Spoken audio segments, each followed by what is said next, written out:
Bismillahirrahmanirrahim.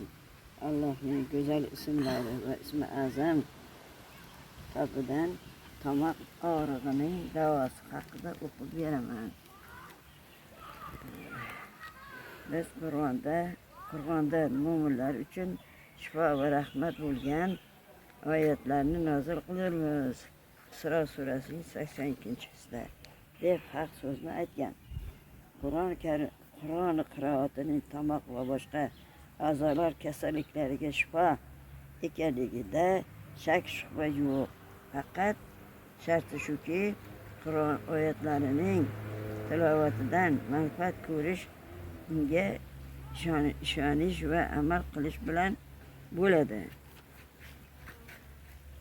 Isitmasi bor kasallarga o'qiladigan duo kerakmi? Isitmasi bor kasallarga o'qiladigan duo. Allohning ismi bilan, Allohning yordami bilan. Chunki Allohning yordamisiz biror quvvat yo'q. Isitma kuchayadi. Allohning ajri esa uni o'chiradi. Aytdik, ey olov sovugin va Ibrohimga salomatlik bo'lgin. Ey isitma iligidan suyakka, suyakdan go'shtga, go'shtdan qonga, qondan teriga, teridan mo'yga, mo'ydan butparastlarga chiqqin va shu yerda Alloh xohlagancha turgin. Hech imkon va quvvat oliy va buyuk Allohning iznisiz bo'lmaydi.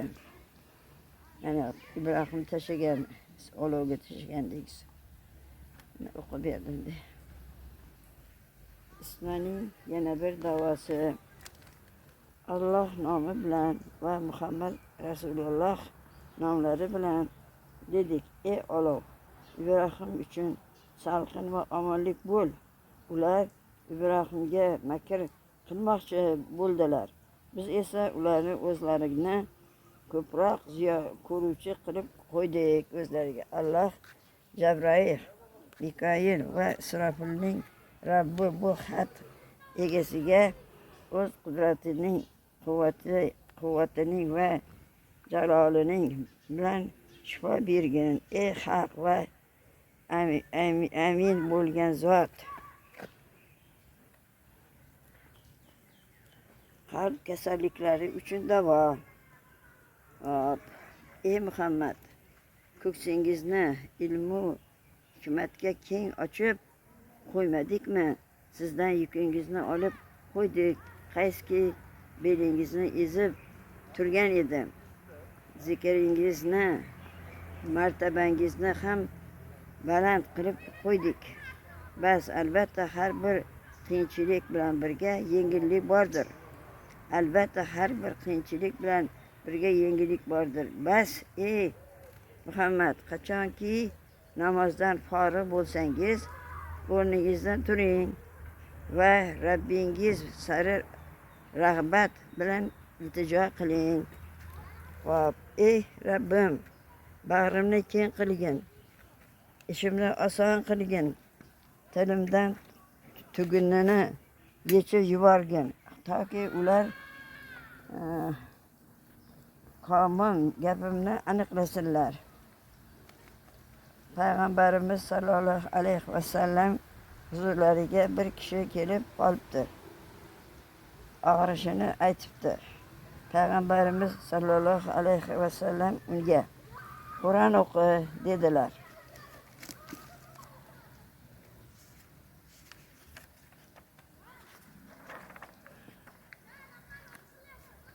Qalbi kasallik davosining yana bir boshqa usullari. Birinchi, qalbni baquvvat va xotirjam qiladigan narsalardan biri bu o'ng qo'lni qalb ustiga qo'ygan holda uyqudan oldin G'ofir surasini o'qishdir. Ikkinchisi, Sharh surasi 3 martaba va quyidagi oyat o'qilishi lozim. Shifa'ul lima fis sudur.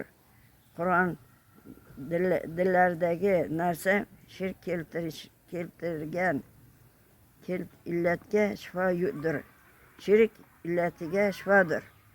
3.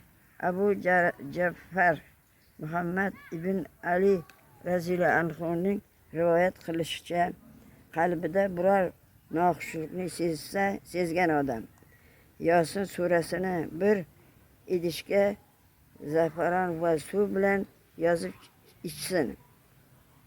4. Sahar paytida 7 dona xurmo olib, Madina xurmosi bo'lsa juda yaxshi. Fotiha surasini ularga 7 bor o'qib, dam urishi va Alloh ismini aytib, shifo va baraka tilab yeyishi kerak. 5. 3 narsa: isrof, ko'p uxlash va Alloh zikridan g'ofil bo'lishdan saqlanmoq lozim. Bedorlik, Allohni ko'p zikr qilish sababli qalblar taskin topadi. Inson tili va dili doim Alloh zikri bilan band bo'lsin. Alloh taologa shunday dedilar: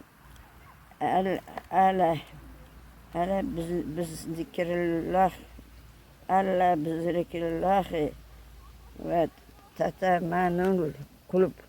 Ogoh bo'lingki, Alloh zikri bilangina dillar osoyishta bo'lur.